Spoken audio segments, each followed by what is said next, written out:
Good afternoon, everyone. Thank you all for joining us today. We're so glad you're here. Before we get started, we wanted to know just a few housekeeping points. To avoid background noise, all participants will be muted for the duration of the webinar. We will be addressing questions at the end of the webinar. If you have any questions as the webinar continues, please enter them into the questions box, which is located on the right-hand side of your screen if viewing from a computer, or at the bottom of your screen if viewing from a phone. If you have any comments or concerns during the webinar, please also enter these into the questions box. We review and address any immediate needs as they occur. A recording of this webinar will be emailed to each registrant tomorrow.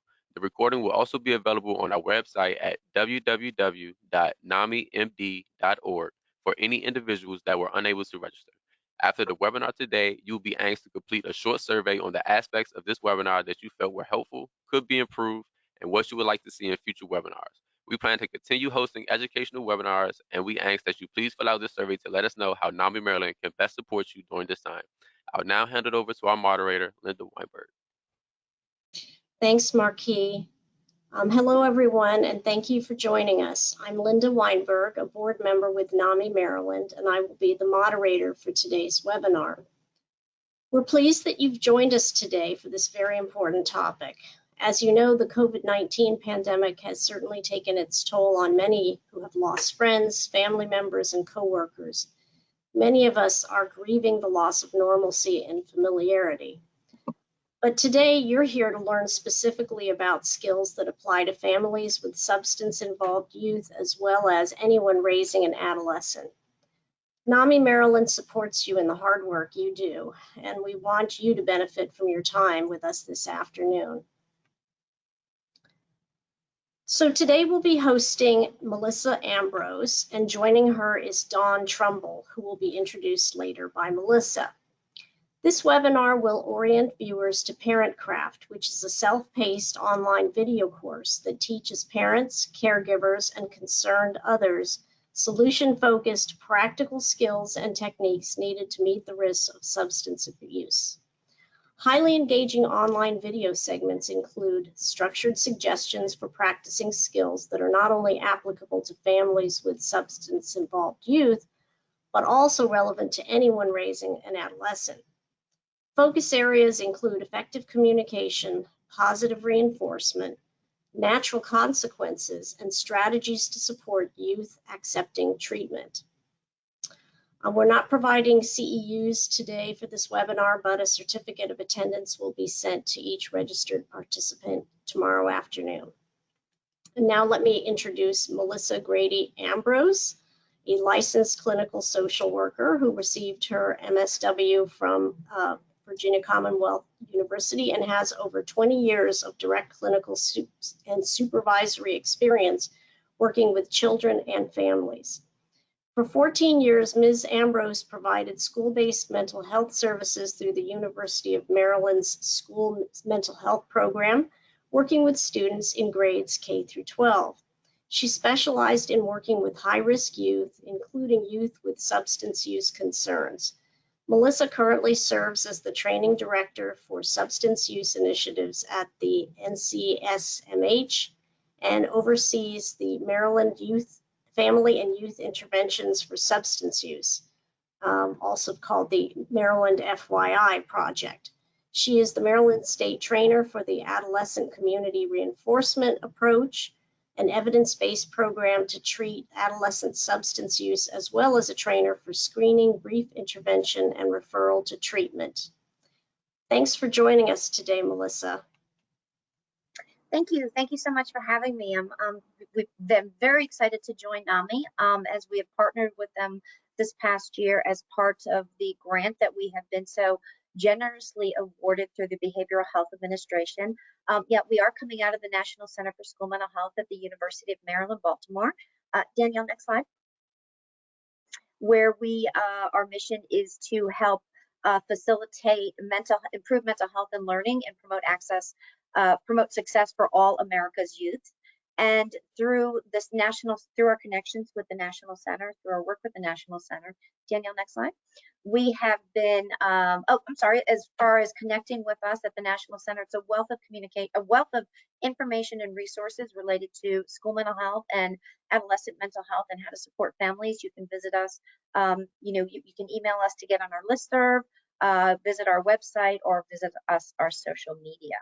But coming to you from the National Center for School Mental Health, we present to you the Maryland Family and Youth Interventions for Substance Use, or as we like to call it, the Maryland FYI Project. We are generously funded through the Maryland Behavioral Health Administration, and this initiative is part of a larger state opioid response grants with the state of Maryland Department of Health, Maryland Behavioral Health Administration. That's always so much for me to try to get out. Is using funding from the Substance Use Mental Health Services Administration to bring these resources to Maryland communities and providers. Our goal through the Maryland FYI Project is to expand Maryland's provider capacity to prevent, treat, and help youth recover from opioid use disorders and other substance use disorders. We are working across prevention and early identification and treatment.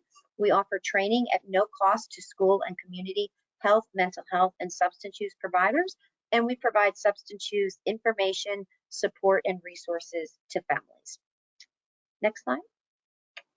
So let's begin today's topic, putting it in some level of context, creating a context for why we're talking about Parent Craft, for why we felt as a project that this was such an important resource that we wanted to be funded through the Maryland Behavioral Administration as part of the state opioid response.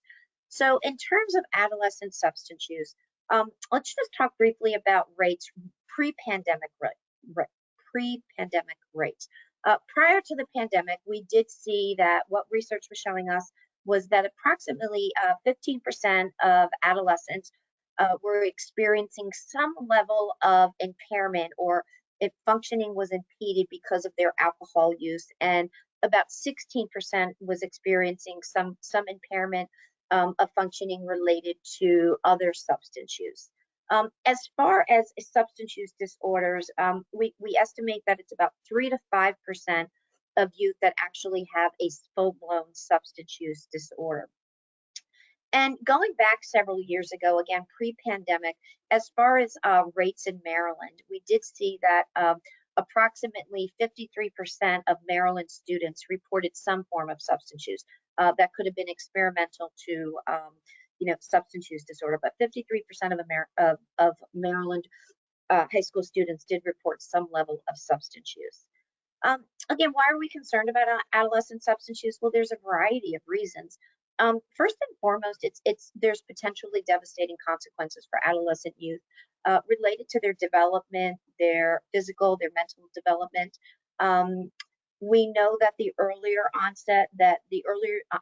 substance use occurs in adolescence, the earlier onset is related to increasing risks of an adult substance use disorder. So a full-blown substance use disorder, whether in adolescence or into adulthood. We know that the adolescent brain is not fully developed until the mid-20s. And so substance use can very much impair adolescent brain development. It can create health problems. Substance use can put adolescents at risk for sexual assault, unintended pregnancy.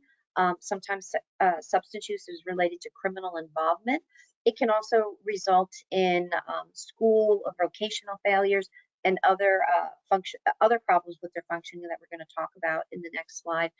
And then, of course, we've seen that adolescent substance use has resulted in deaths through accidents and overdoses. Next slide.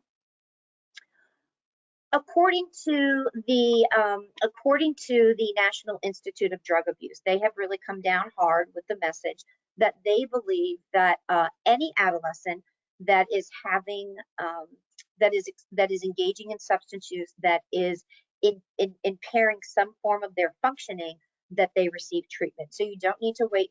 So we don't want to wait till an adolescent has a full-blown substance use disorder before we provide treatment.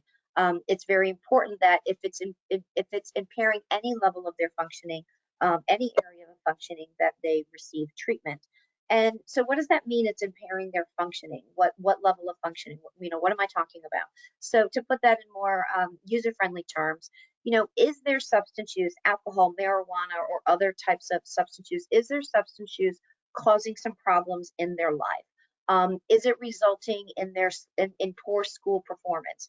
Have their grades dropped? Are they having trouble with their studies where normally they used to be a good student, or at least a solid student, and you knew what you could expect of them? Do you see their effort and their abilities dropping within their education, within their studies? Again, another sign that it could be impairing their functioning. Do you see the adolescent missing work, school, or social events? Are they failing to fulfill obligations, again, at home? Maybe they have responsibilities and obligations at home that they're not showing up for, such as maybe helping out with, siblings or house chores. Are there other obligations they have related to, perhaps community service, working in the community, things that they have responsibility for at school? Have they experienced consequences at home, at school, or work because of their substance use? Is their substance use impairing their relationships, maybe impairing family relationships or peer relationships? And have you noticed or observing that their substance use has impaired their judgment or even decision making? So again, the National Institute on Drug Abuse recommends that an adolescent that is engaging in substance use and it's impairing any level of functioning should be referred for treatment. Next slide. Great. So, but let's talk about treatment. So it's just not as easy to say, okay, you're an adolescent, you're engaging in some substance use that we're concerned with, you need to have treatment. What we know, we need to take into context their developmental level. We know that developmentally, it's unreasonable to expect that substance abusing adolescents will self-refer for help, will self-refer for treatment, or even desire treatment. And this is often associated to their level of development, their immaturity, minimizing the problems, or even their influences, their peer influences. Most adolescents who do access treatment do so because they have been required to access treatment by either a caregiver or another authority, perhaps juvenile justice or even schools. At one point, I was providing substance use services in schools, and because I was there, the schools, used me in a way that when they had an adolescent, when they had a student that had a substance use violation, had gotten in trouble in school for some reason related to substance use, they were then referred to me and required to complete a certain level of treatment with me, or work with me before they could perhaps continue on with extracurricular activities or something. But the important being is that what we want to take away from this is that even if adolescents are mandated or coerced into treatment, we do see that treatment is as effective as if they voluntarily entered treatment. So mandated treatment can be and is as effective as voluntary treatment. And as far as transitional aged youth, even though they are legally adults, we also know and see that they themselves also do require, often need their caregiver support to initiate treatment and achieve success with their treatment. So families play a very important role in the identifying, seeking treatment, and being a part of treatment for adolescents related to their substance use. Families and caregivers, they certainly have an investment in the adolescent that other people may not, that schools or juvenile justice may not. They have an intrinsic investment in their adolescent. They may bring to the table a good understanding of what has worked in the past or what hasn't worked, what's been successful, what hasn't been successful. And they also have a unique perspective of warning signs, risk factors, things that can perhaps exacerbate their adolescent substance use. Next slide. So it's very important that we center caregivers, that caregivers play a very central role in how we address adolescent substance use. In regards to individual treatment or individually oriented adolescent substance treatment, We do know that parental involvement does improve service engagement, youth attendance, and clinical outcomes. Next slide. And then related to family therapy-based approaches for adolescent substance use, we do see that family-based approaches do have the strongest empirical support for effectiveness. And these treatments often target changing the parent behaviors and how they respond to the adolescent substance use, such as setting clear expectations, being consistent, rewarding behaviors, rewarding positive teen behaviors, and then also working to reduce parent-teen conflict, looking to improve relationship between the parent and the teen and decreasing the conflict. Next slide.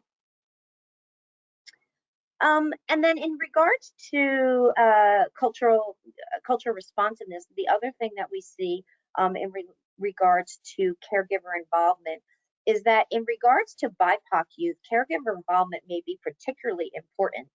Research is showing us that Black parents have greater influence over substance use decisions than do white parents. And regarding treatment, Latinx parents fully expect to be included in adolescent treatment much more so than white parents. And what I can speak to you about that is, as a provider of adolescent substance use services within a school, we certainly did give the adolescents the option of whether or not that you wanted the family involved in the treatment process. It was certainly a decision based on the family, the adolescent, and other factors. And certainly, I mean, my anecdotal experience is that when the parent was involved, we had greater success with the outcomes of the services we were providing. But as far as parents being involved, next slide, please. As far as parents being involved in their adolescents' treatment of substance use, there are some common barriers to caregiver responses related to adolescent substance use. Some of this could be related to their low awareness of the problem, how significant the problem is, perhaps even how detrimental substance use can be to an adolescent. Also could be related to their denial of the severity of use. You know, commonly all adolescents go through this phase or experiment, and that's not really quite true. It could also be that caregivers can get very caught up in their own feelings, their feelings of worry and distress about their child's adolescent substance use. They can trapped, if you will, in their feelings of helplessness, frustration, feeling overwhelmed. So they almost sometimes feel a bit paralyzed and don't know what to do. Some parents don't have the skills needed to address adolescent substance use and challenging behaviors. One of the things that I even observed as raising my own adolescents is that you can sometimes feel a sense of isolation because you look around and you see what other people's families seem to look like, and then you're looking at the inside of your family, and you may not know who to talk to about the problems that you're experiencing, thinking that maybe your child is different. I think also what's wrong with your child? Why isn't your child functioning like your neighbor's children or what have you? But I think that there's that idea of the low social support, that parents may not know how to reach out to their support group to talk about their adolescents' behaviors. And I think another point to add to that piece is often we don't, as parents, confide in other people about our adolescents' problems out of respect for the adolescent's confidentiality. The adolescent may not want that information being shared, and so we may be struggling to respect their confidentiality and then not being able to benefit from social support.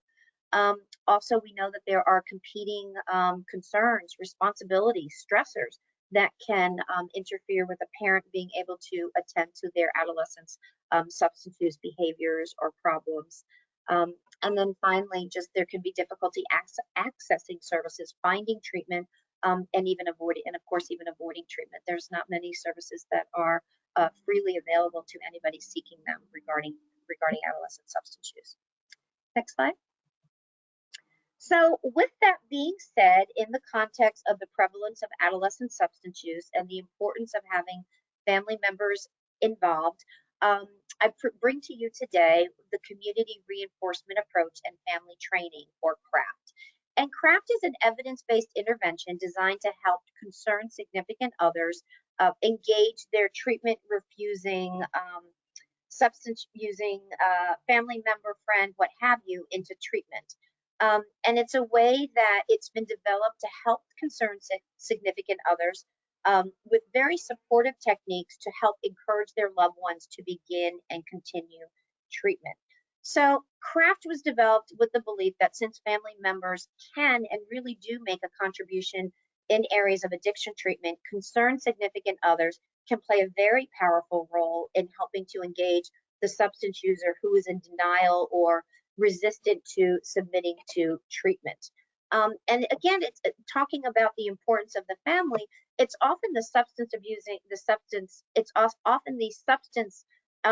The person who submitted to treatment reports that one of the reasons they did so was because of the pressure or the encouragement they received from their family. Next slide.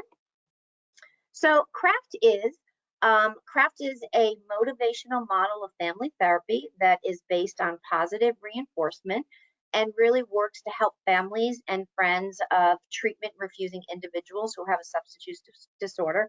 It's a very non-confrontational approach that works to influence the substance user's behaviors by changing the way they interact with them. So often we find when we act out of instinct, our instincts may not always be correct. So this teaches us evidence-based approaches to interact with the adolescent to help guide them to a place of receiving help. And I should note that it's important to note that that CRAFT is culturally responsive and does very much work with the client's mores and beliefs to develop appropriate treatment plan. Again, going back to the importance of the family members, it's often a family member who has better information about the substance user's behavior and patterns. And so CRAFT teaches the concerned significant others how to use this information in a very motivational way to increase the chance that the substance user will enter treatment. CRAFT research has shown that 7 out of 10 people who use the program do get their substance user individual to attend treatment. And again, talking about being culturally responsive intervention or resource, CRAFT has been shown to be equally effective with Hispanic and Anglo families as well. Okay, next slide. Oops, did I go ahead one slide? I might have skipped a slide. Hold on a second. My slides aren't moving over. Okay, so what are the goals of Parent CRAFT? The goals of Parent CRAFT are to, this is an animated slide, so if you could just hit enter. The goals of Parent CRAFT are to help the goals of CRAFT are to help families move their loved ones towards treatment, to help reduce their loved ones' alcohol and drug use, and to simultaneously improve their own lives. So CRAFT has been around. It's an evidence-based intervention that has been around for some period. Next slide, please. And from Parent CRAFT, from CRAFT, I keep saying Parent CRAFT because I'm always saying Parent CRAFT, but from CRAFT, we now give you Parent CRAFT. And Parent CRAFT is a version of CRAFT that is specifically designed for parents and caregivers of adolescents, teenagers, transitional age youth who are misusing substances. Parent CRAFT can benefit any parent with an adolescent or adult child that is in any stage of using alcohol or drugs. And what it is, it's an online video course that teaches parents the skills they need to help meet the risks of adolescent substance use. I'm so grateful that our funding has allowed us to provide this this resource to families free throughout the state of Maryland. This is entirely free, made freely available to caregivers and families throughout the state of Maryland. It is super easy to access. If you happen to have your camera with you right now, you can scan the QR code on the screen that will take you directly to the Parent CRAFT website, where all you do is submit a brief registration, and voila, you now have the course at your fingertips. But I'll show you that QR code at the end of today's webinar as well. Next slide, please. So again, Parent CRAFT is an online resource for parents and caregivers related to the risks of adolescent substance use. It's a video-based training that is that is 5 modules, has 5 modules, with each module being less than 1 hour per section. It is entirely self-guided. Parents work at their own pace. The idea is that they would do perhaps 1 module a week, spend some time reflecting on the module, using the exercises that have come with the module, and practicing the skills, and then moving on to the next module. And each module does include downloadable written worksheets and homework assignments to help develop competency and skill, to help competency related to the skill. And again, I can't stress enough how this is a wonderful resource that is has unlimited free access to all Maryland families. If you were in another state, if you were somebody who was looking for support on the internet, looking for guidance, looking for information, you might come across Cadence Online that presents Parent Craft. And to take the course, it's $200. So it's $200 for a family to take it. Again, we are able to provide it through the state opioid response. We are able to provide it freely to all families. Next slide. Again, I mentioned that there are 5 modules, which I'm going to touch on briefly. Developing a roadmap of your teen's use, one focused on communication, another module on using positive reinforcement to influence and change behavior, allowing for natural consequences, and then recommending professional help. Next slide. So I'm just going to quickly go over each of these modules, and then we're going to look at the introduction to Parent Craft so you can get a flavor of what the course is like. I really love the introduction because I think it just really sets the tone for what the course is. So the first module is helping parents develop a roadmap of their teens' help, helping them understand what their triggers are for use, what their internal, external triggers are, what their patterns of use are, what are their maintaining factors, and then what are the long-term negative consequences. So it's really a learning experience and reflective experience for the parent in understanding their adolescent substance use. Next slide. Module 2 is one of my favorites. It's communication skills for discussing your adolescent substance use. And it does teach 7 skills. It talks about being specific, being brief, offering an understanding statement. Again, there are 7 skills that it goes over. And one of the nice things about these modules is these are short. You're not going to be engaged in a 20-minute monologue where you're sitting and listening to somebody. They are short 2 to 3 minute vignettes and didactics that you will see, learning experiences that you will see. And so it's broken up very nicely and it's very manageable. And if we have time, I'll also show you a little bit about the communication skills procedure. Next slide. The third module is learning to use positive reinforcement to influence and change behavior. It's very important that when providing rewards and positive reinforcement, you're doing so when the adolescent isn't under the influence of substance use, because you don't want to inadvertently provide some positive reinforcement or reward that could actually reinforce their substance use behaviors. So it talks about the importance of this, learning to provide that positive reinforcement to influence behavior. Next slide.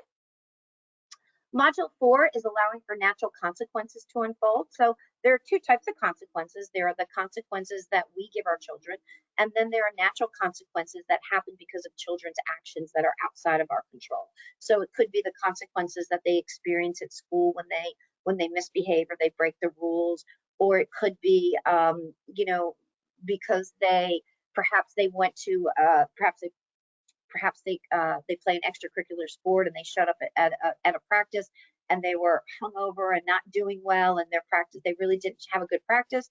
Maybe they might not get as much playing time that week in their sport. So allowing for consequences of their actions to unfold that you don't interfere with. And this allows us to learn to stop enabling and also stop protecting our child. And then the 5th module is recommending professional help. And this goes over a variety of treatment options, talks about the importance of timing when recommending help, and having a treatment option identified that you can immediately act on. Next slide. It also has, again, each module has downloadable resources. And so I just decided to pop this one up because this is a worksheet for parents to help them go through and think about how they're going to approach their child to talk about them receiving help. So there's a lot of thoughtful questions to reflect on and consider when you are broaching this important topic with your adolescent. So next slide. Before we talk a little bit about how Parent Craft can be used, we're going to, Danielle, if you could give me back presenter mode, I would like to show the audience the introduction to Parent Craft.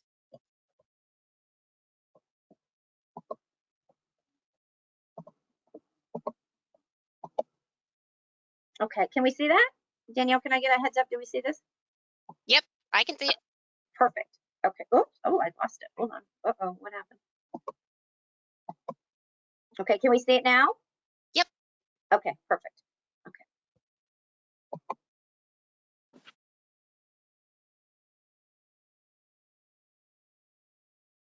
We're not hearing anything, unfortunately. Okay, how do I share audio? I guess that would be the question.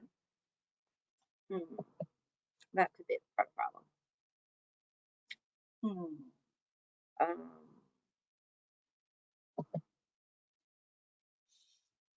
It should share automatically. All right, let's go back and try it one more time. If not, we'll move on, and I can think of, and we'll move on to Dawn at that point if it's not going to come up. But let me know now if you're hearing. I'm just seeing if there's anything else I should be clicking on to share audio. Okay. All right, let's try it one more time.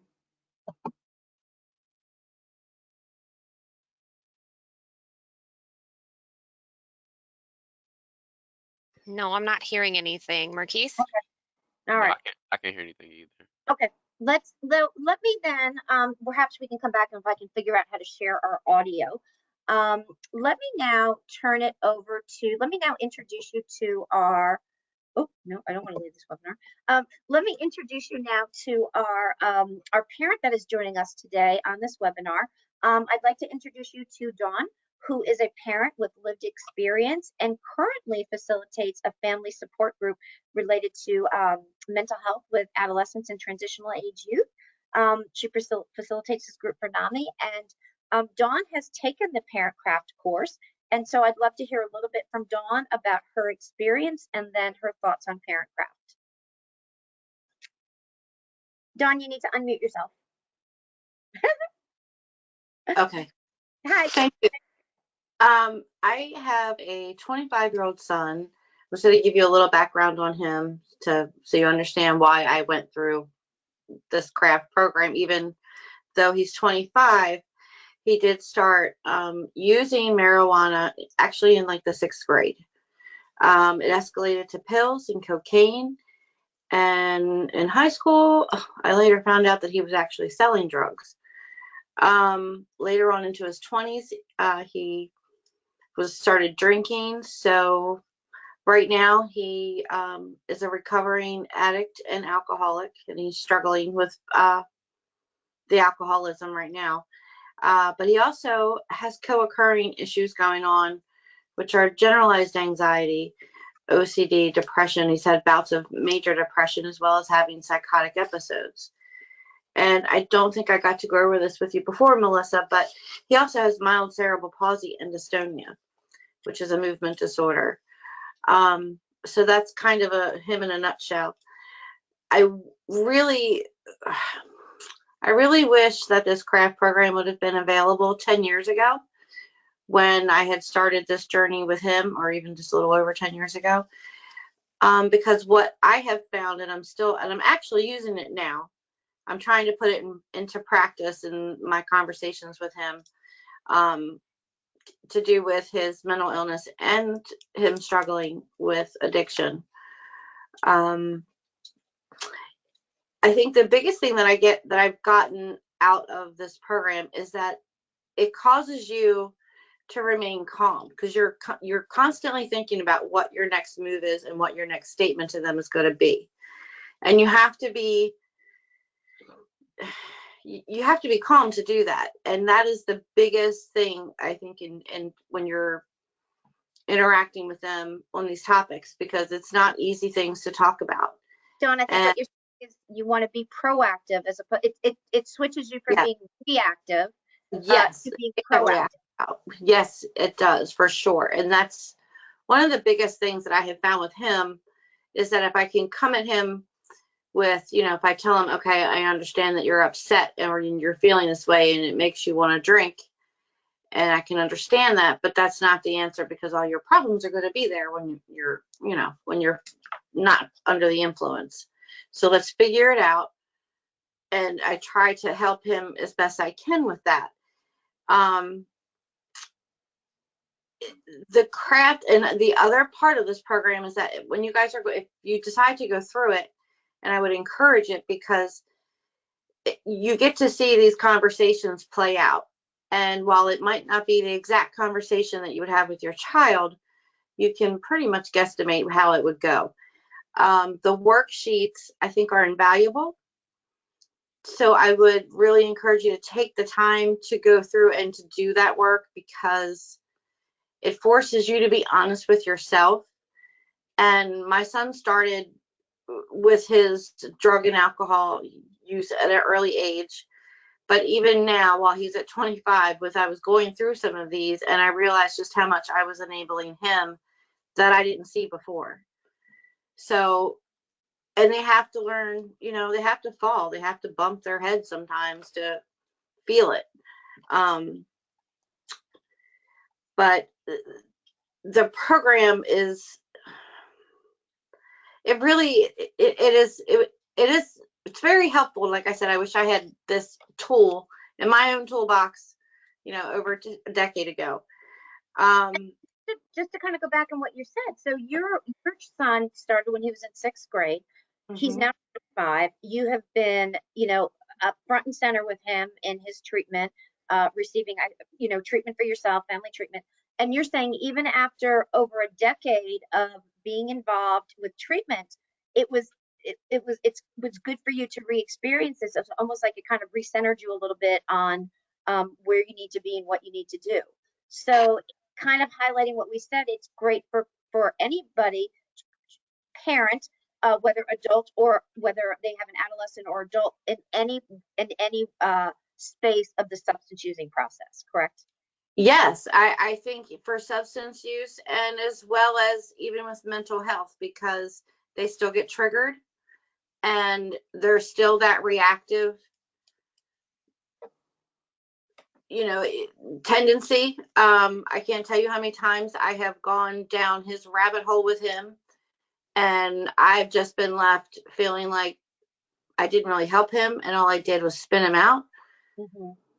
And frustrated and emotionally drained. Meanwhile, his mood could have changed, and he's off having a grand day, and I'm left like reeling. Yeah. So it really, with the substance abuse and mental health too, I see it being extremely beneficial because of those reasons. And I think the one thing out of everything that I have learned, and I've been around the block several times. We've done rehab. We've been to Shepherd Pratt. We've done the gamut, unfortunately. But the biggest thing that I can tell parents truly is to follow your instinct and don't take no as an answer. That's the other part. If you feel that there's something not right, then you need to keep digging and you need to keep going until you resolve that feeling. And I think that this craft program could help you even do that with your child. If you're not sure, I think it'll help you to kind of take a look at the situation also for what it is, because when you write things down and you go back and you're reading through it, you see things a little differently than they were in the moment. And Dawn, thinking about that, I love how you said that you've gone through, you've done the worksheets, and you help reflect back. Each course is designed to be less than an hour. Would you say that was on like, did you say that it took you more than an hour for each module, less than an hour? Like, what would you think and again, it's not like a one and done, like you'll do it, then you'll go back and work on it a little bit, go back and work on it a little bit. But would you say the time frame is manageable for parents? Yes, I think so. And I like the fact that I can stop and go back to where I left off. Yeah. And I think too, it's going to depend upon how much stuff you have going on and how much you put into the worksheets, I think. Yeah. I think the more honest you are with yourself and with those sheets, because you can always burn them after, no one has to see them. But it's you're going to get a lot more out. It's something about having it and writing with those worksheets, I think, that really does help, and then seeing it play out in the videos. Yeah. It gives you it's very helpful. I wish it would have been a godsend 10 years ago. Oops, sorry. I did something wrong. So I wanted to say that also, we didn't get into showing yet, and maybe we'll be able to go back to it. I've seen it for me, so I might be able to pull it off, showing the introduction. But just about what the format of it is. I mean, again, when we first got it, of course, I needed to do it and use it and sample it to familiarize myself with it. And again, I found it very user friendly. And so the format of it is that there is I guess that you would say a coach, so to speak, that's talking about the skills needed for that module. And then they'll have they'll have actors portray a situation where you're not using the appropriate skills and kind of shows you how poorly that goes. And then they'll show you another video of them actually using the skills appropriately. Is that pretty good synopsis? Yes, and then they will give you a little quiz, and they'll show you, again, how it would happen if you had, with choosing the right answer, so to speak, or an ideal. I think they use the word ideal response. And that I feel like that just kind of solidifies it in your mind as to, just okay, this is what I need to do. All right, well, let's see if we can go back and take another look at the introduction. I think I might figure out how to do the audio, share screen. So it's so interesting. It says, I see your note, share your screen. There's a box at the bottom that says I should be able to,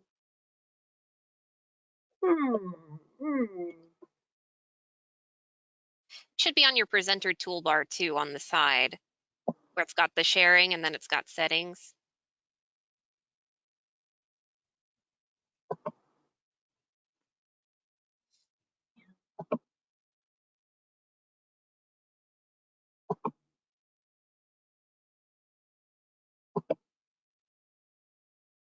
I'm sorry, I'm having a problem with figuring out how to do this. Oh, and I really did want to show you guys, show you the video introduction because it's really done really nicely. If you have a link to it, we can send it in the follow-up email if we can't get it to work at the moment. Yeah, well, if you go, we can do that in the follow-up email. If you go to the, we'll send the link to ParentCraft in the follow-up email. That's great. Dawn, can I share I do have my share. Can you share the slides again? So yeah, we'll send the link again. We'll send the link again in the, there we go. If we go down to, yeah, there we go. That's where how ParentCraft can be used to be perfect. It's like the third to the last slide. There you go. Yes, of course. In the follow-up email, we will send the link to ParentCraft. And in that, if you go into that, you can view the introduction in ParentCraft. But let's talk a little bit more. And Dawn, please feel free to jump in and share with me when we talk a little bit about how ParentCraft can be used. So first of all, we encourage you to take the course. It's free. There's no obligation, and a lot of great information. And what I often talk about too when presenting about ParentCraft is I have found that, and I've heard other parents have said, that even if you don't have an adolescent that's actively engaging in substance use, but is displaying some challenging behaviors, perhaps as Dawn mentioned, maybe having some mental health issues as well. The 3 of the 5 modules can be very helpful. The modules on communication skills, the module on allowing for natural consequences and for providing positive reinforcement. You can really extrapolate the information and apply to other situations that doesn't involve substance use. So I do believe that this course has a benefit greater for parents of adolescents and transitional age youth than those just engaged in substance use behaviors. I think when we're dealing probably with any challenging negative behavior, this could be a help to parents in strengthening their skills. So we recommend taking the course. If you are a peer support coach, a family navigator, a provider, We encourage you to use it with your parents that you are supporting. It could be used as a basis for parent groups. This past fall, I did a talk with the school on introducing parent craft, and the guidance counselor said, you know, her reaction was, I'd love to create a group out of this and do this together as a group. So it could be done individually. It could be done, you know, with a peer support person.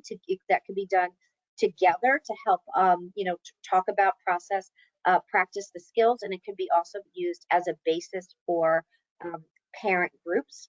We do encourage people that if you are with an organization that has a resource section, that you post the link on the resource section, or even if you feel so inclined to even, you know, send an email out to your network saying, hey, here's a free family resource we came across that you may be interested in. You know, please share.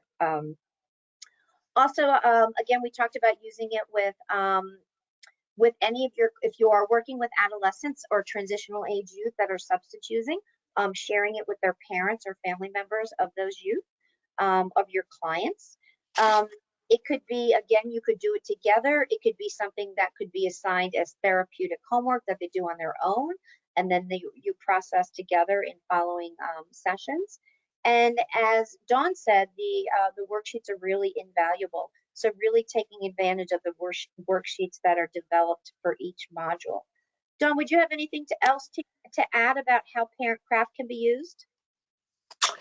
I think, honestly, I think it can be used in your daily life, to be honest. If you learn the skills, they definitely can, because, you know, we all come across folks in our everyday life, besides just our children or loved ones, you know, where people are negative or things just hit you the wrong way, and this will help you to stop and take a step back before you react. Yeah, very good. And then again, if you do have an adolescent that is in need of treatment, the very last module does go over how to talk with them and get them to accept treatment. And there's some really great points that they make. Timing is very important. Having treatment options lined up, deciding what treatment option is best for you is very important. So if you are at the point that you feel like your adolescent does need treatment, that is a very helpful module as well. So I know we're a few minutes ahead of Q&A, but I do see some questions coming in. Danielle, did you want to share some of the questions? Oh, and I should say, yes, thank you for advancing the screen. Again, here is the QR code, and to learn more about Parent Craft, you can visit cadenceonline.com/Maryland. You have got to go to the cadenceonline.com Maryland website for it to be free. If you just go to Cadence Online and you're not specifically at our Maryland page, they will ask you to pay for it. So be sure that you go to cadenceonline.com/Maryland. Okay, questions? Thanks, Melissa and Dawn, for providing this critical information. And yes, we do have questions. We'd like to open it up to the audience now for questions. Dawn and Melissa, I'm not seeing your video camera now, but if you'd like to turn those back on, there you go. Sure. So for the audience, remember that you'll stay muted to avoid background noise, but you can type your question into the question or chat box that's at the right-hand side of your screen if you're looking at it at a computer, or at the bottom of the screen if you're using your phone. If you have a question that you'd like to ask or comment, please go ahead and put those into the chat or question box now, and we'll be reading them off. If we don't have time to answer all the questions today, we're going to provide contact information at the end of the webinar so we can get back to you. And we do have some questions that were received even at the time of registration, because this audience is very interested to have their questions answered. But I'm going to start with one that we received during this session. And the question was, isn't an adolescent using any substances at all a problem? It's against the law and it will harm their development. Correct. But often if an adolescent, you know, so we're certainly not condoning any level of substance use. But often if an adolescent has only, lightly experimented with a beer or a wine cooler, or you might not know about it. So of course, no, we're not condoning any level of substance use. It is concerning at any level, but we were talking about the percentage. What I was highlighting today was the percentage of youth that are using that is actually impairing their functioning. And so at that point, you would probably recognize that they were engaging in some level of substance use and were having a negative effect. Okay. The next question we had was, how can parents tell the difference between experimentation and a real problem with substance use? And I think that's related to our first question. Yeah, it is.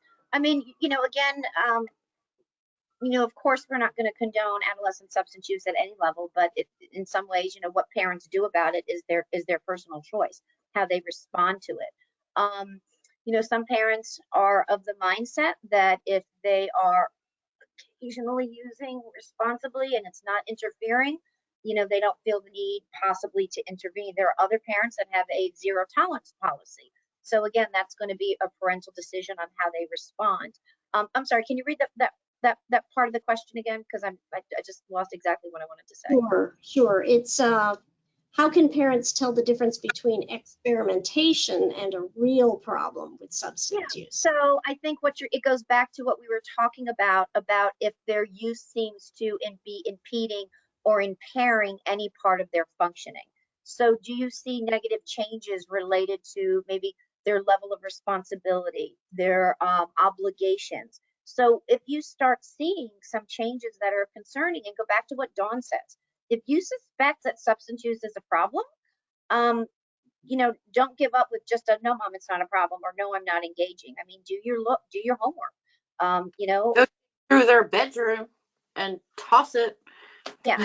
Most adolescents aren't going to say, yeah, mom, I'm using occasionally and I'm fine. They're usually most adolescents are going to minimize and deny. But if you feel like you see changes in your adolescent and they're not admitting to substance use, then do your homework. Look through their room, search their room, do some digging and find out what you can find out. But when you see that an area of their life, the level of functioning is declining, then that is a sign that you should seek treatment.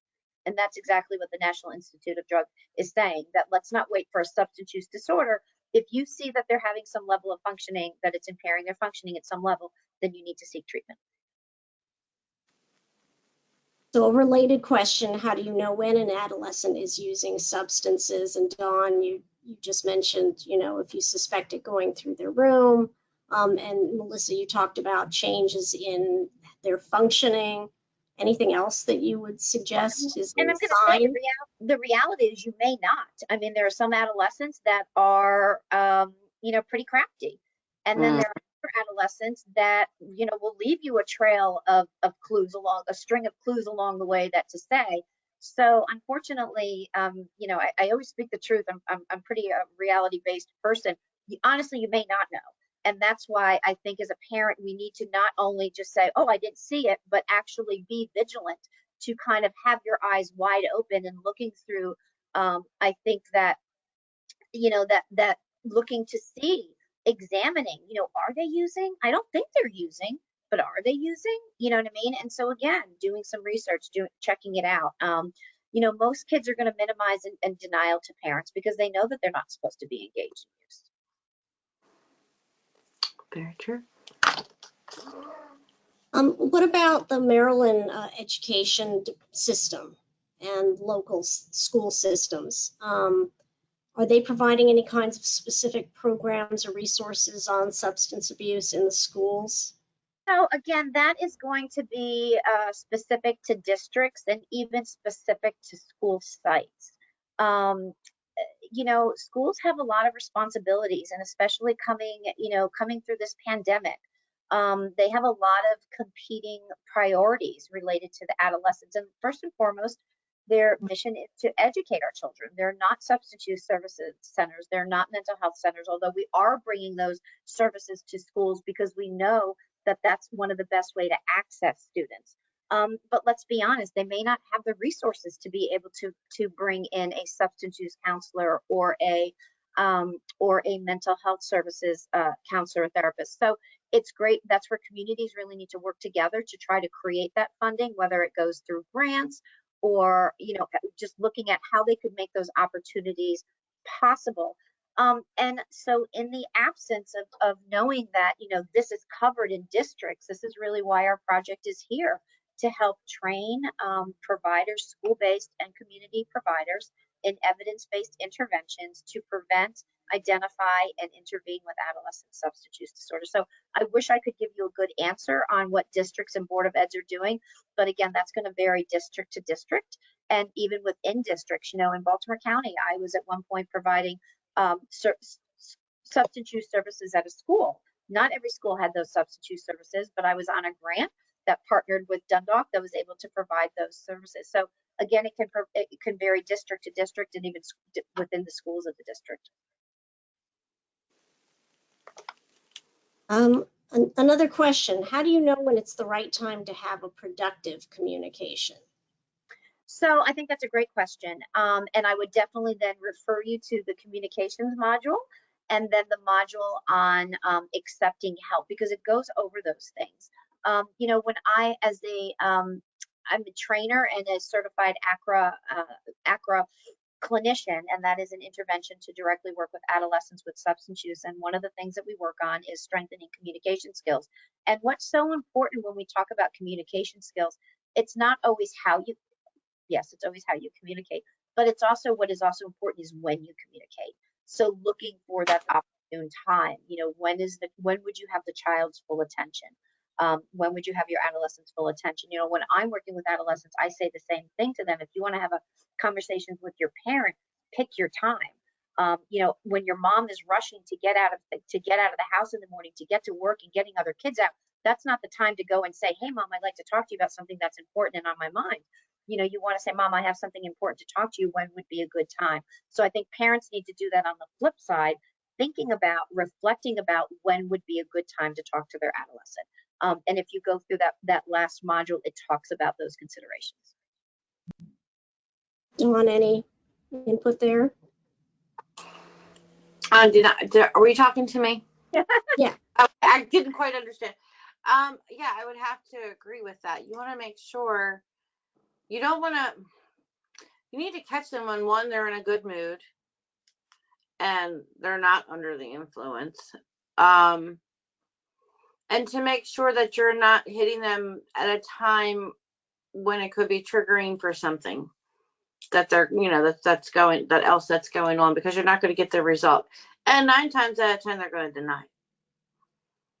So I think you just have to be very vigilant, like Melissa said, and really watch them like a hawk. And if you're not sure, if they're walking past and you with a cup of something, just kind of take a big deep breath in. I caught my son, he was actually drinking Listerine, and put Listerine in his iced tea. So, Linda, Dawn, one of the things that I say to parents, and so I think this would apply to them about when do you think is a good time to talk? One of the things that I've taught my husband and I've taught the parents that I've worked with over the years is, you never know when an adolescent wants to talk. I mean, they sometimes want to talk at the most, 9:37 at night, you're getting ready to go to bed, and they wander in your room, and all of a sudden they're chatty Cathy, and all of a sudden want to talk and open up. And I say, when your adolescent wants to talk, stop, drop, and listen. You know what I mean? Because those you may not be able to create an opportunity, but the adolescent may serve it up to you, and you can't necessarily hit pause and say, pause, and can we come back to that tomorrow? Because they may be past that opportunity tomorrow. So also being aware of when your adolescent looks like they want to engage with you, because there are those moments, they may be few and far between, but there are those moments, and really important to seize on them, to take advantage of those opportunities. So stop, drop, and listen. Yes, because it's very brave of them to do that. Yes. You want to take advantage of it. Yeah. Yeah. And I just saw, Linda, not to jump ahead of you, but I just saw in the chat box somebody saying, how can we affirmatively recognize small steps of progress? That is so important. And so thank you for bringing that up. And I think, how could we do that? Acknowledge it and say to them, they don't have to. So if they're at 1 and the goal is to get to 10, you don't have to wait till they get to 10 to say, good job. If they get to 2 on their way to 10, then you want to acknowledge those efforts that have gotten there to 10. Even though they have a way to go, you still want to acknowledge the efforts that they have made.